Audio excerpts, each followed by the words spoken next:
Entrevista Venevisión. Líder en opinión. Por tu canal independiente, Venevisión. Bueno amigos, tal como lo anunciamos, ya está aquí en el estudio con nosotros el vicepresidente ejecutivo de la República, Jorge Arreaza. Gracias por estar aquí con nosotros el día de hoy. Gracias a ustedes. Muy oportuna su visita porque precisamente esta semana ha estado muy convulsionada a raíz de las distintas interpretaciones que ha tenido el denominado sacudón. Hay posturas que respaldan esta iniciativa, otras que la rechazan. Hay posturas desde sectores de la oposición que dicen que no se tomaron las medidas económicas que puedan resolver la situación de la crisis que vivimos hoy, pero yo quisiera resaltar lo que refleja hoy la prensa nacional, que es la postura de 3 firmas internacionales que destacan y que pronostican mayor recesión, inflación y tensión social a partir del denominado sacudón. ¿Cuál puede ser la interpretación que usted le da a este análisis? Esa es una interpretación eminentemente política, sin ningún tipo de sustento científico ni de análisis de la realidad económica venezolana, de su capacidad productiva, de su producción petrolera. Es una interpretación que corresponde con la guerra mediática contra Venezuela. Que analicen esas firmas el anuncio que acaba de hacer el ministro Marco Torres por instrucción del presidente Maduro, lo acaba de hacer por Twitter hace minutos. Ya la cuenta única para fortalecer las reservas internacionales está creada y ha recibido 750 millones de dólares, y esto va a permitir sobre todo que Venezuela cumpla con absoluta facilidad y puntualidad sus compromisos internacionales, los compromisos de deuda externa, es decir, fortalece la economía. Son decisiones que ha tomado el presidente.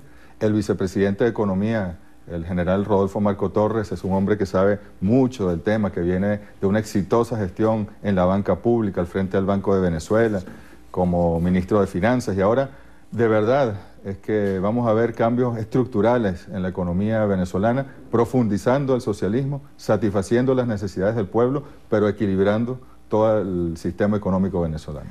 Usted dice que vamos a ver cambios reales. El presidente Nicolás Maduro hacía un exhorto, hay que cambiarlo todo, y hacía referencia a las 5 revoluciones. Muchos analistas también han interpretado con este planteamiento de 5 revoluciones que el presidente Nicolás Maduro lo que está haciendo es evocando al presidente Chávez cuando hablaba de los 5 motores o de los 5 objetivos estratégicos. Desde el pragmatismo, ¿qué es lo que hay que cambiar? ¿Cómo van a sentir los venezolanos estos cambios? ¿Y en cuánto plazo? Porque el factor tiempo en este sentido es determinante. Los venezolanos esperan soluciones concretas en mediano y corto plazo. ¿Cuánto tiempo debemos esperar los venezolanos para sentir los cambios? Mire, Trina, aquí nos impuso un sistema durante 500 años con énfasis superior en el siglo XX, con el rentismo petrolero, a partir de los gobiernos de Juan Vicente Gómez, que entregó nuestra renta petrolera a la burguesía nacional y al sistema internacional del capital.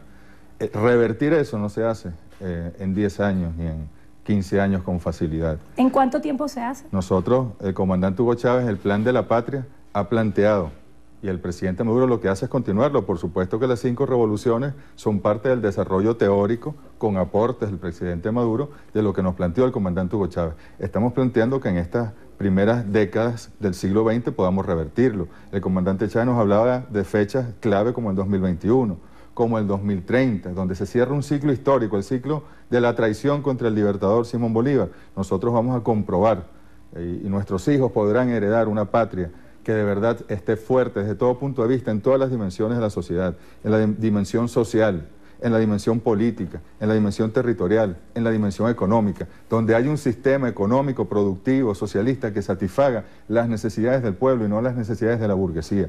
Estos son cambios estructurales, cambios que llevan tiempo, que necesitan de la incorporación del pueblo, de los sectores productivos, de los sectores privados. Y como dice el Plan de la Patria, nosotros vamos a traspasar la barrera del no retorno con el pueblo organizado, con los sectores productivos que quieran acompañarnos, inevitablemente.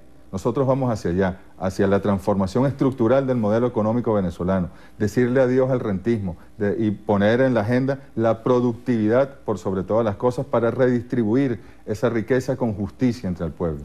Cuando se hacen estos pronósticos de posible tensión social, se da muchísima cuenta de la conexión que debe haber entre el Ejecutivo y el pueblo. ¿De qué manera está hoy presente esa conexión en temas como, por ejemplo, el desabastecimiento y la inflación? Porque muchos venezolanos sienten que estas medidas que se están tomando pudieran ser coyunturales, pero exigen respuestas que se puedan ser sostenibles en el tiempo.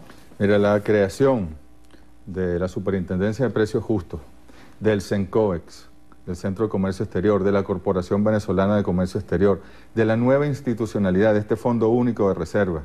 Y allí se está incorporando el pueblo. Veíamos hace un par de días, nosotros estuvimos allí con el superintendente Andrés Eloy Méndez, cómo estamos formando al Poder Popular, a los consejos comunales, a las VC para que sean inspectores, el pueblo inspector, para que vigilen, para que luchen contra la especulación, contra el contrabando, contra la vagabundería de algunos comerciantes y empresarios, para que se incorporen a la lucha. Solo con el pueblo las cosas en la revolución tienen efectos positivos. O es con el pueblo o no es en revolución. Por eso yo te decía antes, lo estructural, el tiempo que nos va a llevar a revertir por completo el modelo. Pero ahora tenemos unos retos concretos. Uno de ellos es equilibrar macroeconómicamente el país. Otro de ellos es garantizar el abastecimiento pleno a nuestro pueblo, los precios justos, la importación complementaria que sea de verdad efectiva y manejemos y controlemos todo el sistema de distribución en DRINE. ¿Cuántas cosas no entraron en este país desde el año 2003 en adelante que nunca tuvieron efecto real? Que llegaban a los puertos y no eran recogidos por quienes lo importaron del sector privado, que luego, si acaso eran transportados, no llegaba hasta el anaquel, no llegaba hasta la mesa de nuestra madre, de nuestra esposa, de nuestra familia, de nuestros hijos, sino que eran desviados hacia el contrabando, desviados hacia la reventa interna del contrabando interno. Estamos dando una lucha estructural, y ten la seguridad que vamos a comenzar a sentir los efectos en los próximos días y en los próximos meses. En esa lucha contra el contrabando ha habido distintos señalamientos de que no solamente están en cursos sectores de la oposición, como era el discurso inicial por parte del Ejecutivo, sino que también hay funcionarios de las Fuerzas Armadas, hay también personas que son afines al Ejecutivo Nacional. ¿De qué manera se va a actuar con el rigor de la ley para que se haga justicia en este sentido y se puedan frenar las mafias del contrabando? Cuando los elementos fundamentales del capitalismo pervierten y perforan un sistema, bueno, ahí nadie se salva. Por eso nosotros efectivamente, hay grandes mafias. Esas grandes mafias que están, por ejemplo, en la frontera con Colombia, del lado venezolano y del lado colombiano, bueno, esas grandes mafias han corrompido desde miembros de nuestras instituciones, empresarios venezolanos, parte del sistema productivo, por ejemplo, las empaquetadoras que hay en la frontera, que no se justifican, que estén allí muchas, porque no hay la producción que se corresponda con esa capacidad para empaquetar, o miembros de nuestra Guardia Nacional o Fuerza Armada, que el general en jefe, Padrino López, ha señalado y ha puesto a la orden del Ministerio Público y de la Justicia a muchísimos efectivos ya de nuestra Fuerza Armada. Aquí no hay intocables. Aquí, si es el empresario más importante, si es el jefe de una institución, si fuera un ministro, que en el caso de los ministros revolucionarios nosotros aspiramos a que jamás ocurra, bueno, caerá la justicia contra quien esté avalando y facilitando el contrabando en el país. Usted ha dicho una palabra clave, ha dicho que aquí no habrá intocables. El tema de la corrupción ha estado muy ligado a las críticas que desde sectores de la oposición se han hecho al Ejecutivo Nacional. Precisamente en este espacio, la fiscal general de la República, Luisa Ortega Díaz, hace un señalamiento de que una persona que estuvo muy vinculada al Ejecutivo Nacional, fue también gobernador de una entidad, Rafael Icea, está señalado con alerta roja de Interpol. ¿De qué manera el Estado venezolano va a crear leyes para que se sancione la corrupción y que no existe impunidad? Se hablaba también de la necesidad de la repatriación de los capitales, producto de la sustracción de divisas a través de Cadivi y otras formas de corrupción. ¿Cómo se va a garantizar que no va a haber intocables en Venezuela? Bueno, esa es una prueba.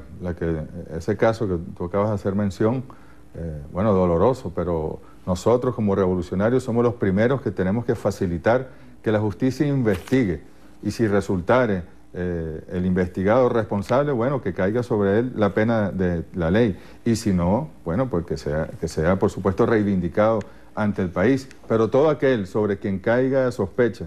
Estamos trabajando en la habilitante, en las leyes para la habilitante, leyes por ejemplo de renta presunta, donde apenas uno pueda percibir que hay un enriquecimiento que no se corresponde con el ingreso de un funcionario, de una funcionaria, bueno, inmediatamente, o de un empresario por el nivel y la escala de su empresa, inmediatamente podamos investigar y llevar las investigaciones hasta que nos digan la verdad. ¿Cuál fue el origen de esa riqueza? Si no es justificado, bueno, que caiga sobre él todo el peso de las leyes. Estamos haciendo las leyes que ya hay en Venezuela. Es bueno que ustedes consulten con la Contralora, son extraordinarias. Es cuestión de cumplir severamente, rigurosamente las leyes y de complementarlas con nuevas leyes que nos blinden contra la corrupción.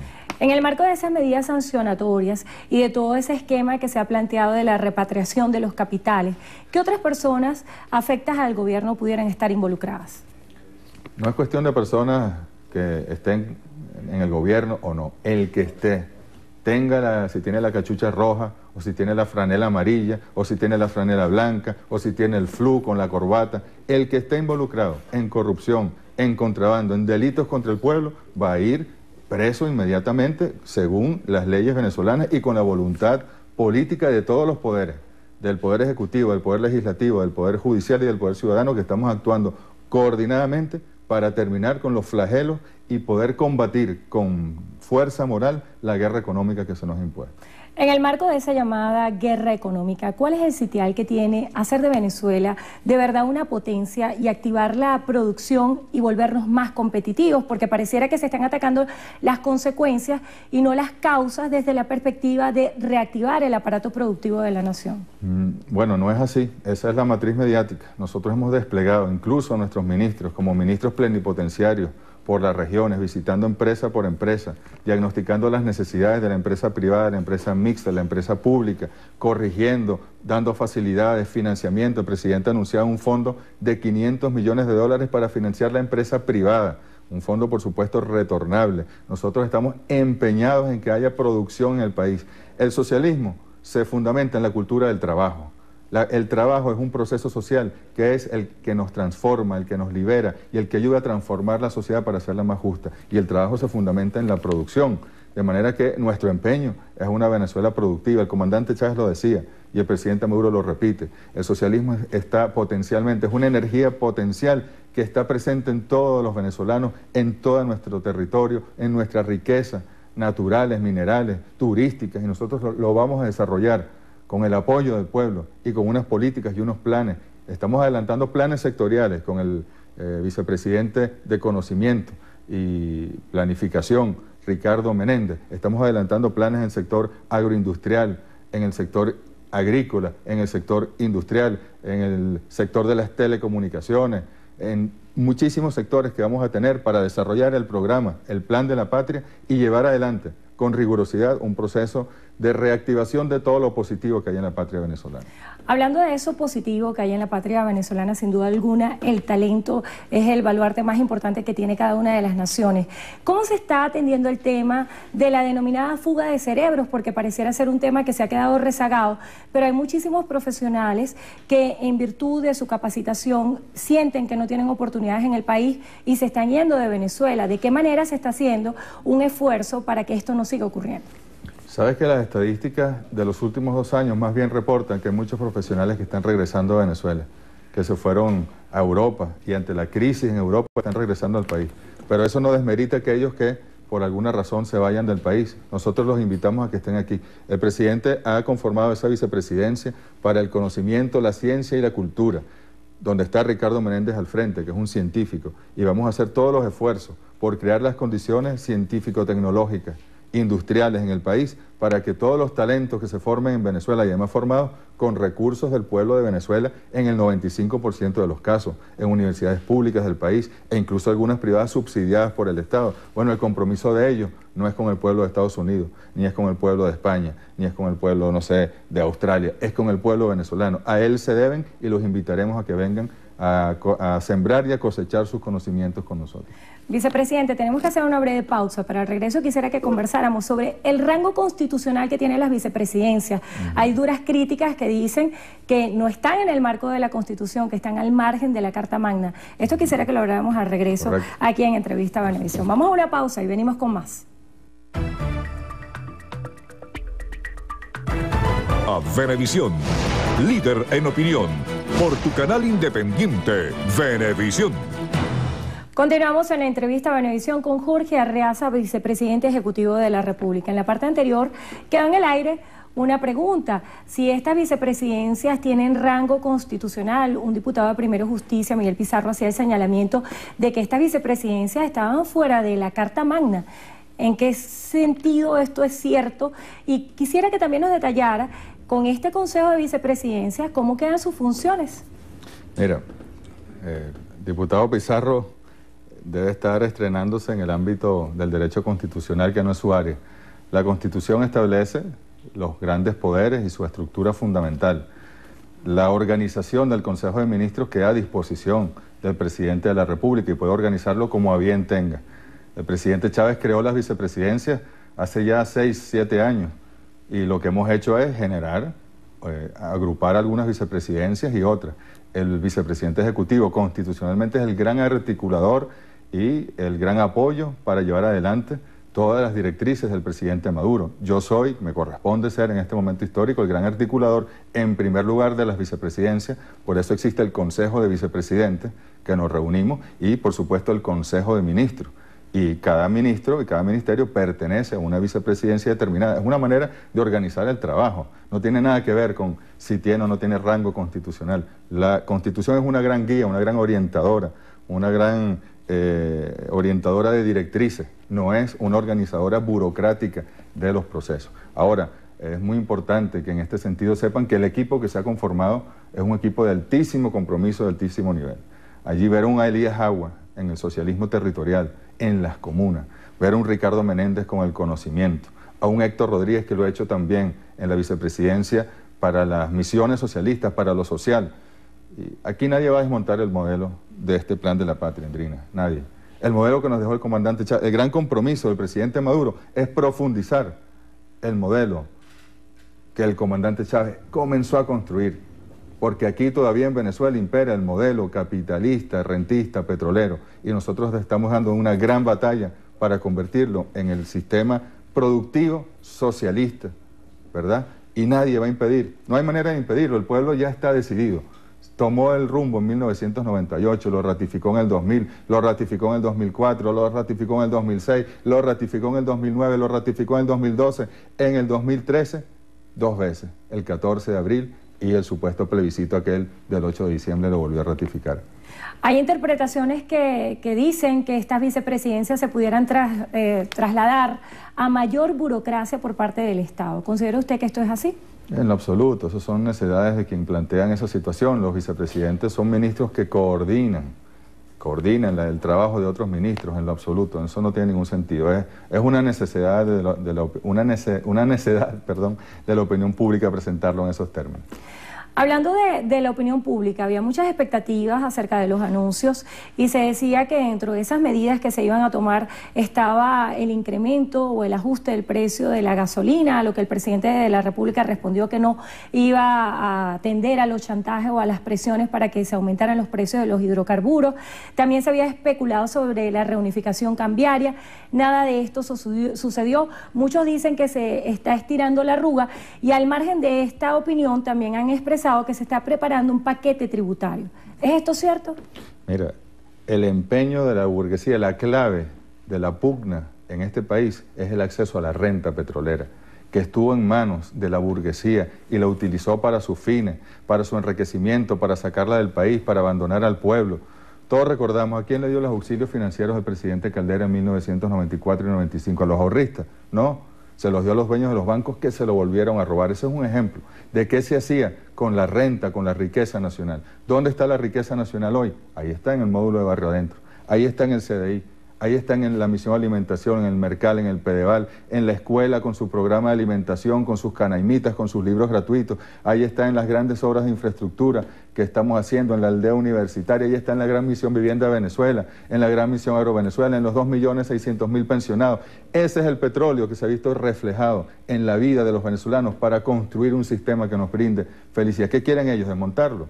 Ah, claro, ellos estaban esperando el paquete neoliberal de Carlos Andrés Pérez, que aumentó la gasolina en un día en un 100%, que liberó todos los precios del mercado de la cesta básica, los productos primarios, que eliminó los subsidios a la agricultura, que liberó el tipo de cambio, que la inflación se disparó un 100% en un año. Nosotros no vamos a desmontar el sistema y el modelo de protección del pueblo que el comandante Chávez, con tanto sacrificio, que entregó su vida para hacerlo, montó, porque una serie de burgueses quieren reconstituir lo viejo. Decía Antonio Gramsci que en esta situación, en esta transición, lo viejo no termina de morir, lo nuevo no termina de nacer, y en el claroscuro que esa situación genera, nacen los monstruos. Nosotros jamás le haremos caso a los monstruos, nosotros le haremos caso al pueblo que se ilumina con la esperanza, que se organiza para tener una patria consolidada, un país con soberanía y con seguridad alimentaria. Hacia allá vamos, y no hay nada en este mundo, Andrina, que señalen y que indique que nosotros vamos a tomar medidas neoliberales. ¿A qué medidas estamos tomando? ¿Qué política? Bueno, los precios justos, por ejemplo. Nosotros, ¿qué querían ellos? Que la harina de maíz precocida pasara de 7 a 40 para que el dueño de esa empresa que la hace tuviera una ganancia extraordinaria y pudiese explotar a sus trabajadores. No, es el precio justo que se colocó. ¿Por qué? Porque no se había revisado el precio en los últimos años. Y así con otros productos. Y el día, yo aquí tuve la oportunidad de compartir con Eduardo Rodríguez el 9 de diciembre, el día después de las elecciones plebiscitos donde arrasó la revolución, el debate, abrir el debate por instrucción del presidente Maduro sobre el precio de los combustibles líquidos, de la gasolina. Bueno, se abrió el debate, ahí está abierto. ¿Qué hicimos?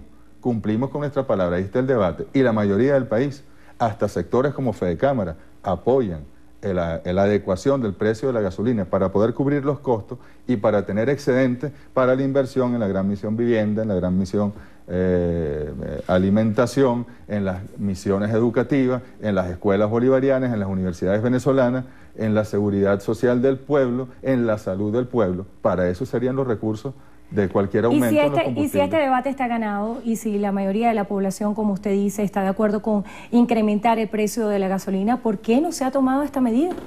Porque la estamos estudiando con el pueblo, con los sectores productivos, porque hay distintas maneras de hacerlo. Se puede hacer de un sopetón un 100%, como lo hizo Carlos Andrés Pérez. Ese no es el estilo del socialismo. Queremos evaluar bien cuáles son los mecanismos, cómo proteger algunos sectores, cómo proteger el transporte público, cómo proteger a las personas. El principio del socialismo, a cada quien según sus necesidades y de cada quien según sus capacidades. ¿Pero qué se están midiendo? ¿Los costos políticos? En lo absoluto.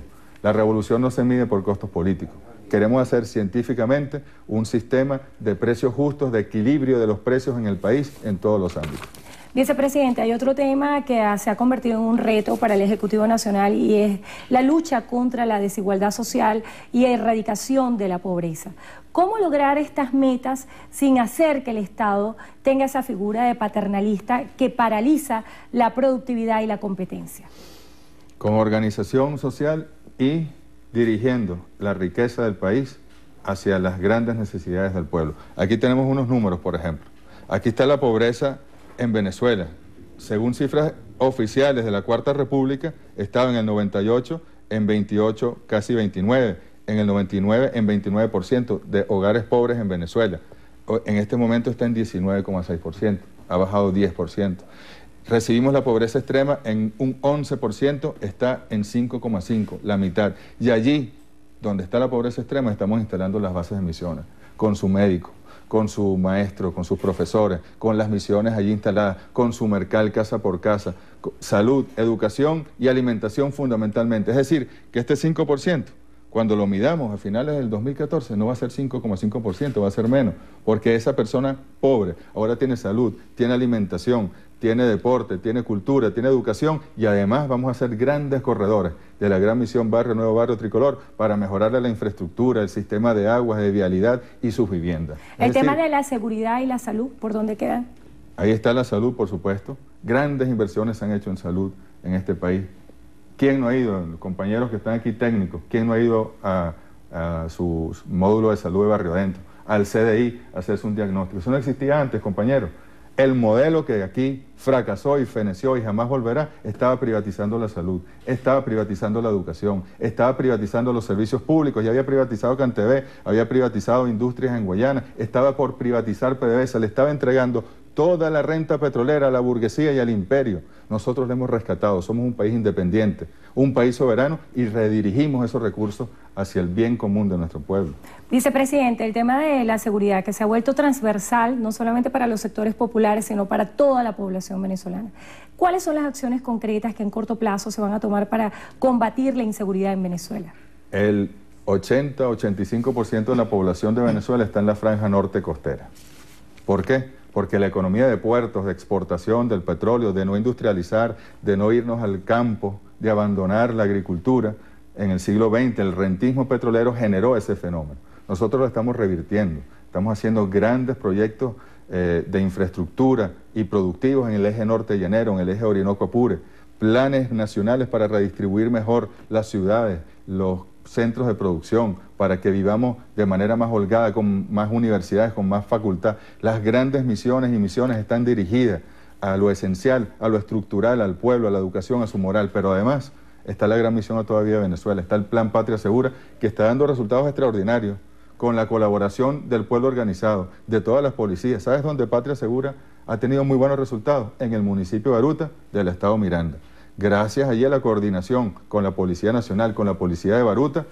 Bueno, no hay coordinación con la Policía de Miranda, ahí hay un desgobierno terrible, pero allí ha dado buenos resultados como en otros municipios del país, y a la luz de todo están los grandes esfuerzos que estamos haciendo para controlar el problema de la inseguridad, que es estructuralmente su origen está en la manera como se organizó el país y cómo se despreció a la población a la hora de ordenar el territorio en Venezuela. Hablando de orden y articulación, hay una declaración en la prensa nacional el día de hoy del secretario de UNASUR, Samper, quien hace un exhorto al presidente de la República para reactivar el diálogo. ¿Cree usted que esto es posible? ¿Se va a reactivar el diálogo con todos los sectores del país a partir de estos anuncios y estos cambios en el Ejecutivo? El diálogo es permanente. Nosotros jamás hemos roto el diálogo con ningún sector. El movimiento popular, el movimiento comunal en Venezuela, los trabajadores, las trabajadoras, los estudiantes, todos los ecologistas, los ecosocialistas, todos están en diálogo permanente con nosotros. Se debe referir el expresidente Samper, y saludamos su nombramiento en la UNASUR, al diálogo de la mesa política con la oposición venezolana, que se rompió porque no solo se levantaron, sino que los que se levantaron y a lo mejor podían volver a sentarse fueron destituidos, es decir, no tenemos interlocutor válido. Ojalá que ellos puedan generar una interlocución válida. Nosotros no nos hemos levantado del diálogo. Ahí en la mesa de la vicepresidencia yo puedo caminar 10 metros y sentarme en la misma silla donde los recibí muchas veces y volver a instalar con ellos y con cualquier sector político, económico, productivo, social de este país el diálogo necesario. Hablando de diálogo necesario, también había mucha controversia sobre el acceso a las divisas. ¿Cuál es la calificación que usted le da al nuevo sistema, al nuevo mecanismo que hay para la adquisición de las divisas? Si se ha de alguna forma acelerado las demoras que tenía el Ejecutivo para hacerlo, o cuál es el balance que tiene hasta la fecha. Mira, la creación del CENCOEX, del Centro de Comercio Exterior, no como sustituto, sino de verdad desplaza a Cadivi. Y el Cadivi aquel que fue perforado por la burguesía y que se llevó lamentablemente la divisa del pueblo para fines no productivos, para la ganancia, para la fuga del capital. La creación del CENCOEX ha sido un acierto del presidente Maduro absoluto. Estamos nosotros ahora tratando de hacer mucho más ágil, con un solo sistema para la adquisición de la divisa, donde los controles sean severos, el control previo y los controles posteriores. Estamos allí nosotros aplicando, mecanismos de análisis rigurosos de producción en el país. No te imaginas la cantidad de empresas que no se le ha otorgado divisa este año porque eran empresas de maletín, empresas que se le otorgaron divisas y no trajeron absolutamente ni un alfiler. ¿Y dónde están las denuncias de esas empresas? Ahí está, la Fiscalía las está procesando, no nos corresponde a nosotros. Nosotros no somos policía, nosotros levantamos los expedientes y le pasamos a los poderes, el poder del ciudadano y el poder judicial, los expedientes para que ellos los procesen, pero la aspiración nuestra es ver a esos empresarios y a esos funcionarios tras la reja, porque además quizá uno de esos analistas de algún ministerio o de Cadivi se gane una comisión por facilitarle un trámite a un empresario. Quizá él se gane 50.000 bolívares, pero lo que ese empresario obtuvo fueron millones de dólares para tener un negocio improductivo, que luego incluso con ese dinero lo metían en el mercado paralelo, y al final los 50.000 Bolívar es que no se justifica porque la corrupción hay que extirparla del Estado venezolano y es producto del rentismo petrolero. No se pueden comparar quizás con los 50 millones de dólares que se metió el empresario al jugar con la divisa del venezolano. Nosotros vamos aquí a por todo el mundo, pero las cabezas de los mafiosos son las primeras que deben caer. Cambiando un poco de tema, hay reacciones el día de hoy acerca de lo que se ha denominado el Padre Nuestro de Chávez. Ya veíamos cómo un pronunciamiento, un comunicado de la Iglesia Cristiana calificaba esta oración como una profanación de las virtudes del cristianismo. El presidente de la República decía que era un poema y lo respaldaba. ¿Cómo interpreta usted esa oración o poema, cómo lo puedo llamar, del Padre Nuestro de Chávez? Mira, fundamentalmente, el arte siempre puede ser sujeta a crítica, constructiva o no, que le guste o no le guste a la gente. Entre gustos y colores no han escrito los autores. Pero a mí me preocupó profundamente que la iglesia de Jesucristo, de Pedro, la iglesia del Padre Francisco en Venezuela, esté emitiendo opinión por algo como eso. ¿Cómo violentar la religiosidad mágica del pueblo de Venezuela? ¿Cómo tratar de juzgar a un compatriota poeta, a una compatriota poeta que desarrolla unas ideas alrededor de nuestra esencia cristiana? ¿Cómo juzgar eso? Eso es absurdo. Es como juzgar el canto a Bolívar de Pablo Neruda, o incluso Laureano Márquez hizo un hermosísimo credo en su momento, creo en la UCB, basado en el credo, que iba a salir por la iglesia porque no salió a condenar a Laureano Márquez en su momento, o a cualquier otro, a Miguel Ángel Asturias, que se inspiraban en nuestra esencia cristiana para generar poesía, lo mismo que ha hecho esa compañera que leyó esa oración. A mí la preocupación que me da es qué está haciendo la iglesia en Venezuela, cuán cerca o cuán lejos está de los problemas del pueblo, qué está haciendo por los pobres, están los sacerdotes yendo a la comunidad para darle fortaleza espiritual para esta lucha social a los pobres, o están ellos alejándose y en la cúpula, en la Macoya, viendo televisión para criticar cualquier cosa que se haga y para juzgar de manera inquisidora a una mujer que con su arte trató de animar un evento. Vicepresidente, ¿qué representa para usted la popularidad? Data Análisis en su último análisis asegura que el presidente Maduro ha perdido 35% de popularidad y también en este flash se refleja que el 80% de los venezolanos opina que la situación en el país es negativa. Mira, la burguesía siempre ha sido experta en ganar encuestas y al final nosotros ganamos las elecciones. Y por supuesto toda la información uno la toma, la analiza y uno a partir de esa información puede reevaluar algunos procesos. Nosotros estamos haciendo lo que corresponde. Hemos sido víctimas de una guerra económica terrible, Andrina. Apenas el comandante Chávez anunció su enfermedad, el 30 de junio del año 2012 comenzó una guerra que llegó a un punto mucho mayor cuando el comandante anuncia su visita a La Habana para una cirugía y se despide del país aquel 8 de diciembre. Allí comenzaron, ahí están los indicadores, cualquier indicador económico que tú manejes, puedes ver cómo a partir de finales del 2012 se dispara la inflación, se dispara la especulación, se dispara la guerra contra la economía en Venezuela. Y a pesar de esa guerra económica, porque ¿qué creyó la burguesía y el imperio? Que sin el comandante Chávez vivo físicamente iban a poder con la revolución bolivariana. No podrán, porque Chávez está aquí en el corazón de todos los revolucionarios, de todo un pueblo, porque Chávez nos dejó un camino y una herencia y un destino ya marcado y nosotros vamos a ir adelante. Se equivocaron una vez más, por eso incluso hasta los Estados Unidos están recomponiendo las relaciones con Venezuela, porque ya se han dado cuenta que la revolución continúa con Chávez ya no físicamente, sino con Chávez espiritualmente y con la acción chavista del presidente Maduro. ¿De qué manera el gobierno estadounidense está recomponiendo estas relaciones con Venezuela? Bueno, en primer lugar, nosotros enviamos al compañero Maximilian Arbeláez como encargado de negocios, ha sido muy bien recibido.